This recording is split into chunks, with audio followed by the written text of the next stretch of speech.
Boa tarde, Dalcira. Boa tarde aos ouvintes. Deste trabalho que tu tem aí, que é um guia dos mecanismos, né, do financiamento da educação pública municipal, dentre uma das coisas que eu estudei no mestrado e agora me encaminho também nessa pesquisa do doutorado, é o Fundeb, que é o Fundo de Manutenção da Educação Básica. Então, para quem está em casa entender assim, ó, a educação, as políticas públicas de financiamento da educação, elas são compostas por divisões. Então, a alimentação escolar é uma coisa, o transporte escolar é outra coisa, a educação conectada é outra coisa. E o Fundeb, ele é mais conhecido, digamos assim, porque ele é o que paga o salário dos profissionais da educação e também tem uma parte dentro de toda o orçamento específico desta política pública para também a manutenção e desenvolvimento do ensino.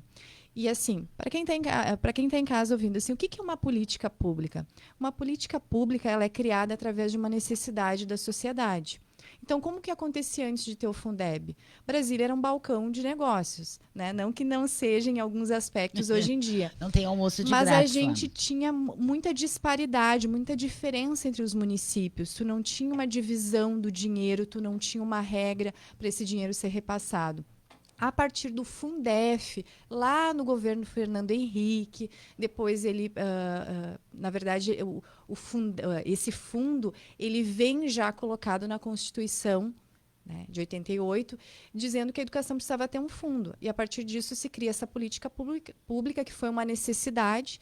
Então ele veio o Fundef, que era uma estrutura, ficou por alguns anos, porque era uma política então experimental para ver o que estava dando certo. Veio o Fundeb depois, e agora nós temos o Fundeb permanente. Então, ele vai fazer o quê? O que essa política faz? Ele paga, então, o salário dos profissionais da educação e ele tem uma parte, como eu disse, vinculada à manutenção e desenvolvimento do ensino. Para que é? Mobiliário, construções, infraestrutura, essa parte, né, que o município e os estados também necessitam. Quem é que mantém esse fundo? São os municípios, os governos estaduais? Porque o Fundeb é um programa nacional, né?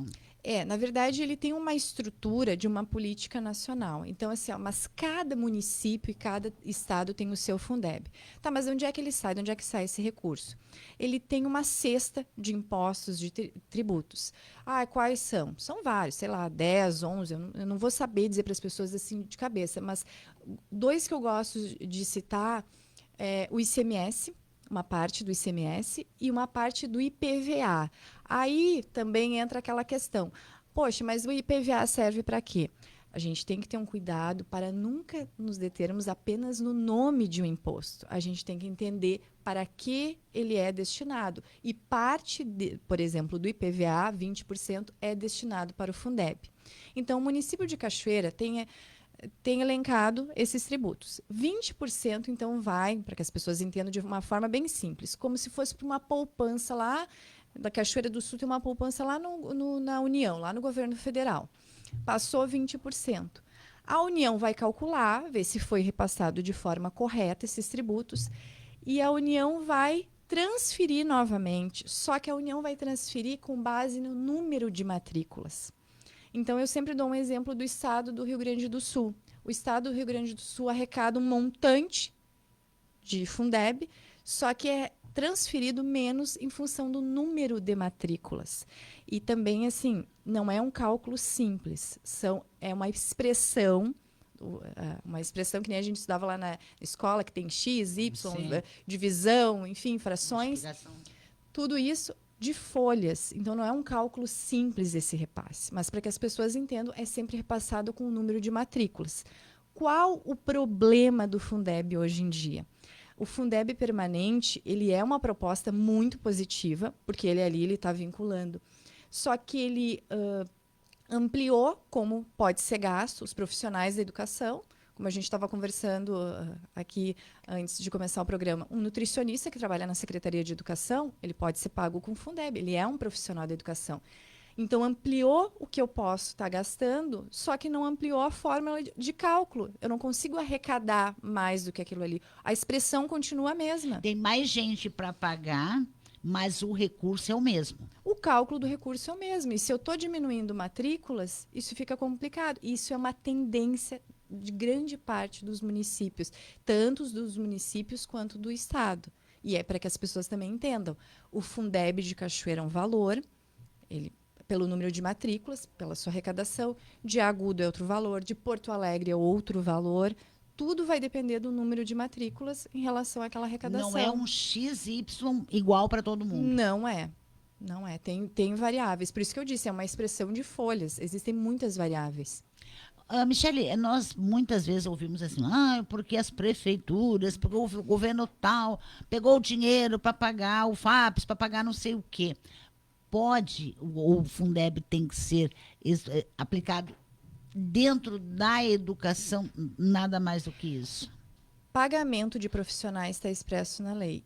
O Fundeb, ele é para quem está na ativa. Então, ele vai pagar o salário e também é autorizado que ele pague a parte, digamos assim, quem tem a carteira assinada, tem aquela contribuição do INSS. Nós, que somos funcionários públicos, a contribuição do FAPES. Quem está na ativa, esse pagamento patronal, essa parte patronal, pode ser pago FAPES. O que é expressamente proibido e que ainda o Estado do Rio Grande do Sul faz com o Fundeb é pagar as aposentadorias. Né? Mas se o Estado não cumpre a lei, aí não tem como exigir que os municípios cumpram. Mas aí que está. As contas, elas são avaliadas, existem os conselhos. E aí, para que as pessoas entendam, tá, mas e aí? A prefeitura e o Estado faz o que quer? Existem conselhos de acompanhamento. Quem são esses conselhos? São diferentes segmentos da sociedade. Por exemplo, ali no nosso conselho do Fundeb, nós temos professores, nós temos pais, nós temos alunos, nós temos diferentes representações.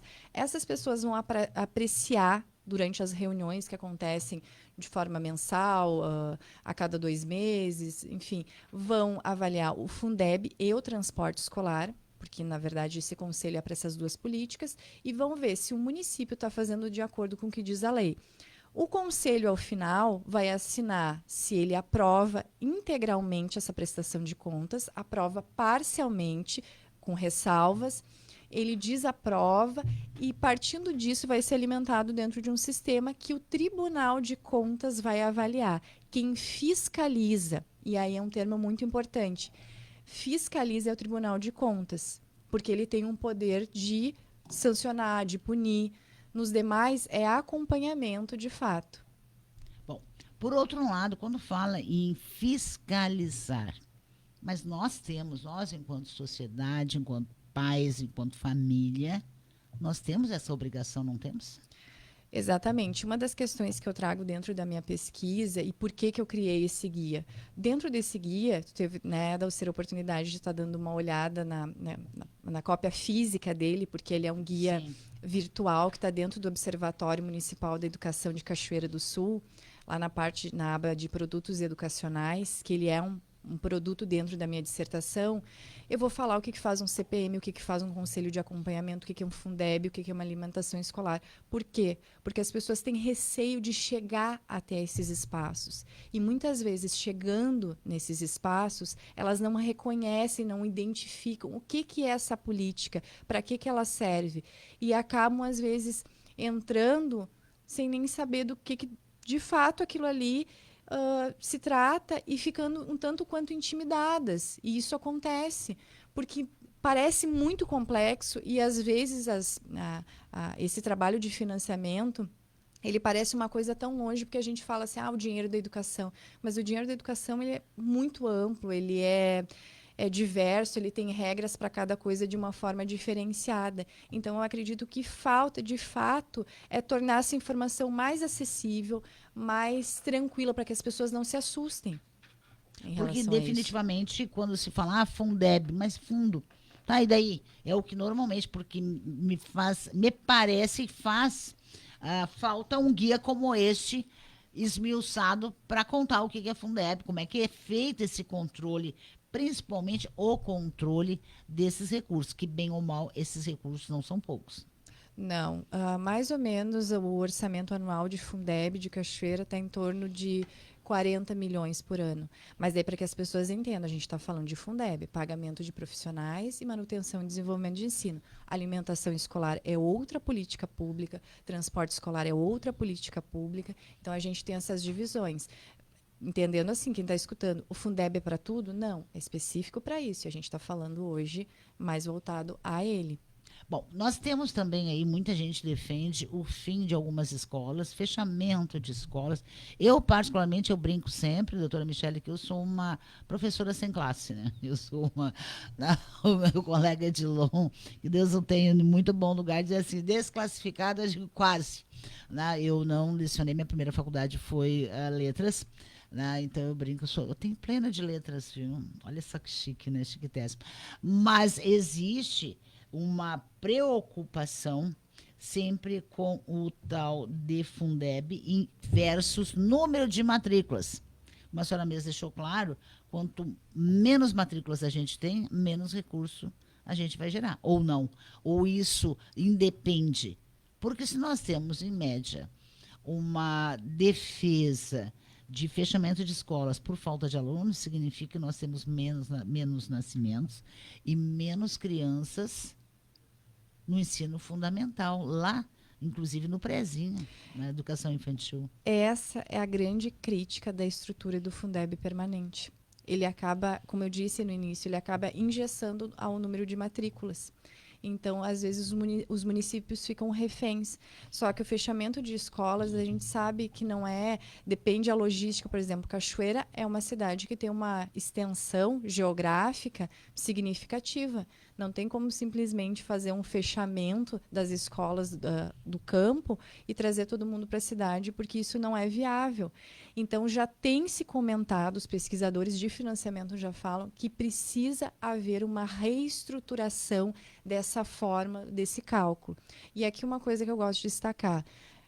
Muito é voltado para o presidente da República, que é ele que, na verdade, sanciona as leis. A gente tem que ter uma atenção especial quando a gente está votando para deputados federais e senadores. São essas pessoas que vão formular essas leis. O Fundeb é uma política que eu defendo. Eu fui uma pessoa muito ativa nas campanhas para que ele se tornasse permanente, né? Porque até então ele tinha um período de início, um período de término, mas não quer dizer que eu apoio que eu não tenha críticas. A grande crítica, como eu disse, em relação ao financiamento, é essa estrutura dele que está fazendo, muitas vezes, os municípios, no geral, definharem em relação ao número de matrículas. Se a gente for fazer um comparativo de 3 anos para cá, a gente está perdendo, em média, vamos dizer assim, de 2, 3 anos que eu faço um acompanhamento dos relatórios do censo, só no município, de 200 a 300 matrículas. E aí a gente também, para que as pessoas entendam, o Fundeb ele tem um peso de repasse para o aluno que é creche parcial, creche integral, pré-escola parcial, integral, anos iniciais. Ele tem toda essa diferença. Então, esse acompanhamento que eu tenho feito, a gente tem diminuído os nascimentos e automaticamente as matrículas também vão diminuindo. E não tem como, aí a gente não pode jogar também só para a gestão municipal, para as gestões estaduais, a culpa de uma política estar com lacunas na sua estrutura de arrecadação. Porque 200 matrículas se perde por ano, é isso? Sim, por diversos fatores. E aí, por exemplo, eu tenho acompanhado o Estado e município, nos relatórios do censo, é a mesma tendência. Aí até eu fui questionada há pouco tempo, assim, tá, mas esses alunos estão indo para onde? Tem nascido menos crianças, esses alunos estão indo para a rede privada. Aí isso é uma segunda parte de um estudo, né? Aqui eu, falando contigo, eu estou levantando assim, o que eu tenho hoje de fatos, Sim. né? Mas a gente deveria assim, analisar o que está acontecendo de fato. Né? Porque às vezes a gente tem muito essa empiria assim do eu acho, né? Mas às vezes a gente tem que ver todo o cenário. Mas quanto em relação a números, não há resistência, né? Se nós temos menos, em média, 200 matrículas por ano, né? Isso significa que temos menos crianças em idade da educação infantil, básica, da educação básica. Sim. Nós temos os que estão, mas novos não estão entrando. A gente, se for fazer uma correlação, a gente está aumentando as vagas de educação infantil, mas a gente começa depois, ali nos anos iniciais, começa a perder, começa a se dissipar, né? Então, a gente tem uma divisão com o Estado, mas como eu disse, rede pública estadual e municipal, por exemplo, de Cachoeira do Sul, tem menos matrículas. Aí a gente tem que ver se esses alunos estão indo para a rede privada ou não, essas pessoas estão mudando de cidade, o que está acontecendo. Mas isso tudo impacta na arrecadação do Fundeb. A Secretaria Municipal de Educação e a 24ª estão aí com a busca ativa, né, para saber onde é que estão essas crianças. Claro, nós temos, tá faltando 20 crianças, digamos, na escola tal. Essas crianças mudaram de cidade com seus pais, o que aconteceu com elas? E me parece que esse é um relatório de suma importância, né? Agora, se temos menos 200 matrículas por ano, eu acho que é um número bem graúdo. E o censo ele é sempre com base, geralmente na última semana de maio. Então, por exemplo, a verba que a gente está recebendo em 2025 é com base lá nas matrículas efetivas de maio de 2024. Nós temos um ano atrasado. É sempre assim. Não tem como tu tá em tempo real, assim, alimentando para receber o repasse de recursos. Todas as verbas são assim. Essas informações do Fundeb, elas são públicas, qualquer pessoa pode acessar, e onde buscar essas informações? Todas as informações do que diz respeito a gastos públicos, né, e ao termo, né, às vezes pode soar como uma coisa assim, mas é um investimento. Mas em termos contábeis, a gente utiliza gasto, né? Todas essas informações elas constam no portal da transparência, tanto pode ser buscado a nível federal, os repasses, como municipal. Qual o problema dos portais da transparência? Eu sempre uso uma analogia. A transparência e a acessibilidade. Eu posso ter uma janela, então eu sei que ali é acessível, mas esse vidro dessa janela pode estar sujo, então eu não tenho transparência. Não é que eu não consiga chegar até esses dados. Só que não é uma coisa, por exemplo, assim... Fácil. Não é uma coisa fácil, a gente tem que estar buscando. E aí todos os portais, eles seguem vamos dizer assim, um parâmetro nacional. Então, se eu mexer no de Cachoeira, vai ser muito parecido com o de Santa Maria, com o de Santa Catarina, enfim, estados e municípios seguem o mesmo padrão. Então, acessar essas informações, para nós que somos pesquisadores de financiamento, é uma coisa um tanto quanto mais tranquila, mas às vezes a gente tem que pedir ajuda para os colegas, porque algumas coisas são mais delicadas de serem encontradas, mas estão disponíveis. Mas o caminho é cheio de pedrinhas, e isso desmotiva, por exemplo, uma Dalcira da vida, que não é pesquisadora, que é só curiosa. Uma dessas questões que eu trago, tanto na minha pesquisa de mestrado quanto de doutorado, é essa questão do controle social. Eu só vou conseguir fazer o acompanhamento daquilo que eu entender. E a partir do momento que eu entender, de fato eu vou participar. Então, essas informações, elas acabam sendo uma coisa assim... Por exemplo, eu posso baixar para ti agora um balancete do Fundeb. Tem coisas que tu vai me perguntar, o que significa isso aqui? Então, não é uma coisa tão didática. Eu acompanhei como convidado uma reunião do Fundeb quando eu estava fazendo a minha pesquisa de mestrado, e várias coisas eu tive que questionar, porque não são coisas usuais, eu não vou encontrar em um livro. E é a partir disso que surge a ideia desse guia. E por que não é um manual? Porque, na verdade, eu não estou ensinando ninguém a fazer uma prestação de contas. Eu estou dando um guia, eu estou dando uma direção para as pessoas. Olha, onde é que eu vou achar, por exemplo, um relatório de Fundeb? Onde é que eu vou achar um relatório de uma verba que vai para a escola? Como é que eu vou saber o que faz um CPM, o que faz um conselho escolar, o que faz um conselho de acompanhamento de alimentação escolar? Então, são essas coisas assim que... Na minha pesquisa e na minha trajetória acadêmica, eu tento auxiliar que as pessoas consigam compreender um pouquinho. Pois é, esse círculo de pais e mestres também, ele existe nas escolas ainda? Sim, o CPM, na verdade, é um CNPJ. É ele que constitui ali toda a estrutura legal para o repasse de verbas, né? Então, por exemplo, o diretor da escola é um membro nato. O presidente do CPM, ele é geralmente a representação de um pai de um aluno que vai junto com o diretor lá. Hoje em dia não mais, mas antigamente, na época que eu fui gestora escolar, assinar os cheques. Então, ele vai participar de toda a prestação de contas junto com os outros integrantes do CPM. E o CPF dele vai estar atrelado na Receita Federal, a responsabilidade daquela escola. Então, uma coisa, né? Não adianta, por exemplo, eu vou dar um exemplo bem prático.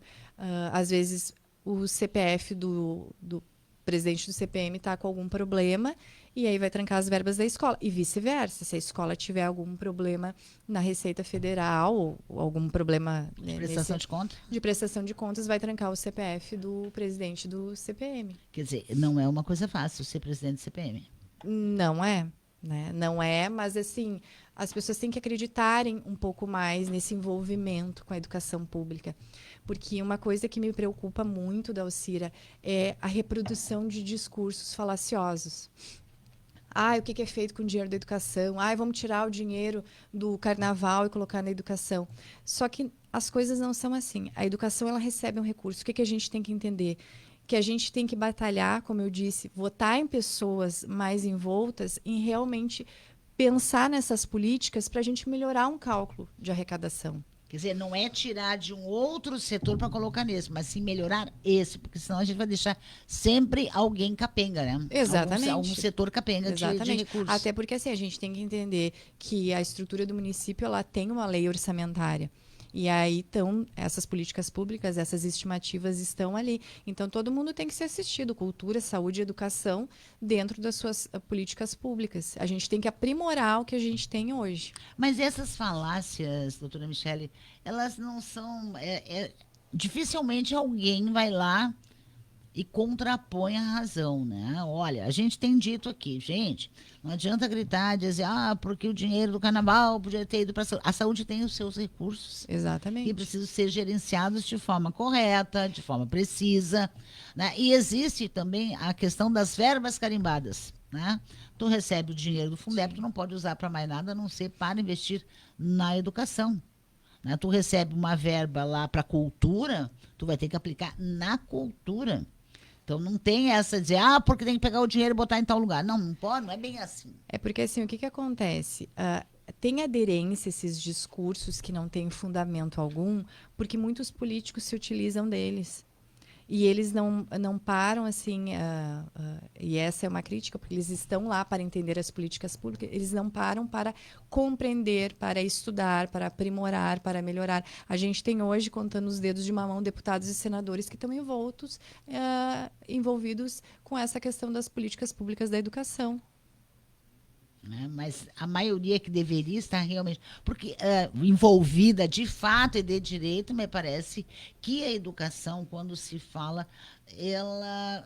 dinheiro para educação, a gente precisa de dinheiro para estrada, para ponte, a gente precisa de dinheiro não sei para quê, mas dificilmente alguém sai batendo tambor rua fora, dizendo precisamos de dinheiro para educação. É porque se reproduz que a educação que a gente tem hoje em dia, porque o problema são os professores, porque o problema é isso, o problema é aquilo, mas não é assim, até uma questão que se levanta, mas se gasta muito em educação. Mas se a gente não tem, aí contrapõe a pergunta, se a gente ainda não tem escolas com estrutura adequada, se a gente ainda tem problemas de falta de professores, quer dizer que a gente não está gastando muito, a gente ainda gasta de forma insuficiente. E se a gente for comparar o que é gasto por ano com um aluno da educação pública, às vezes equivale a 2, 3 mensalidades de uma escola privada. Então, como que as pessoas acham que uma escola pública tem que sobreviver, que é às vezes o que acontece com os recursos, com esses cálculos hoje em dia, e uma escola privada, tudo bem, é assim, faz parte, eu acho bonito. Então, por que a educação pública ela não pode atingir um patamar decente? Essa é uma questão que eu acho que pouca gente para pensar. Por que a mensalidade lá na escola particular é cara, entre aspas, né? E ninguém contesta. Poxa, como é caro? Não, e detalhe, na escola privada tu não tem alimentação escolar. Sim. Na escola pública tu tem. E aqui também eu quero fazer assim, frisar bem uma coisa. Às vezes as pessoas criticam uma política pública. Eu só quero lembrar assim que não é porque a gente não se utiliza de uma política pública que ela não deve existir. A minha realidade não dita uma regra. Então, até falava há pouco tempo, alimentação escolar. Ah, mas não precisa ter merenda nas escolas, as crianças podem levar. Talvez essa seja a minha realidade, mas não seja a realidade de outras tantas pessoas que, através da alimentação escolar, conseguem ter uma refeição decente, uma refeição equilibrada. Né? E a gente sabe, né, gente, que muita gente vai para a escola, muita criança vai para a escola por causa da merenda, né? E a alimentação escolar, ela é a política pública com base em assistência social e educacional mais antiga. Ela tem quase 70 anos. Ela transpôs lá, na década de 90, da merenda escolar para alimentação escolar. Então, assim, às vezes as pessoas têm que pensar assim, tu vai passar 4 horas dentro de um ambiente, tendo que aprender e sem uma alimentação. E é isso que eu falo. Não é porque aquela política pública não é necessária aos meus olhos ou ao meu entendimento que ela não precisa existir. Ela precisa existir porque essas pessoas precisam dela. Ela tem um porquê. Sim, porque tem criança que não janta, mas vai ficar pela merenda no outro dia, pela manhã, na escola, né? Enquanto gestora de escola, às vezes a gente quer receber um aluno e dar alimentação escolar para ele antes do início da aula, porque ele não tinha condições disso. Essa é a realidade. Pode não ser a realidade de muitos. Então, por isso que a questão do financiamento, ela tem que se tornar uma coisa mais compreensível, mas com base em conhecimento, em fatos, nas pessoas conseguirem buscar isso de uma forma mais didática. E as pessoas poderem entender a importância disso, né, Michele? Porque me parece agora nós não abrimos a discussão não apenas na questão da alimentação, da merenda escolar, enfim, mas também até mesmo daquele absorvente que as escolas, que se debateu tanto, que eu vi um mulherio gritando e berrando nesse Vale de Lágrimas, que não tinham que dar nada. E quanto isso é importante para uma menina, para uma adolescente que está em sala de aula? Eu acho que a política pública está muito ligada à questão de dignidade social. Às vezes eu consigo ter essa dignidade porque a minha família tem uma estrutura, mas eu não posso comparar o que a minha família faz, às vezes, com a família, né, do meu colega que não tem a mesma composição, não tem a mesma trajetória, né?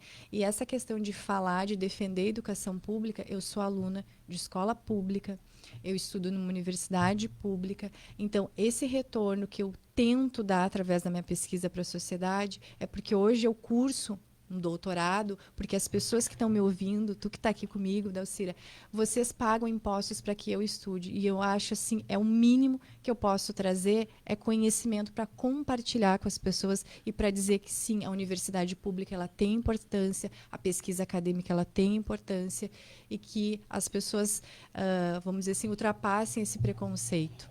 Tá certo, doutora Michele. Então, obrigada por essa aula, né,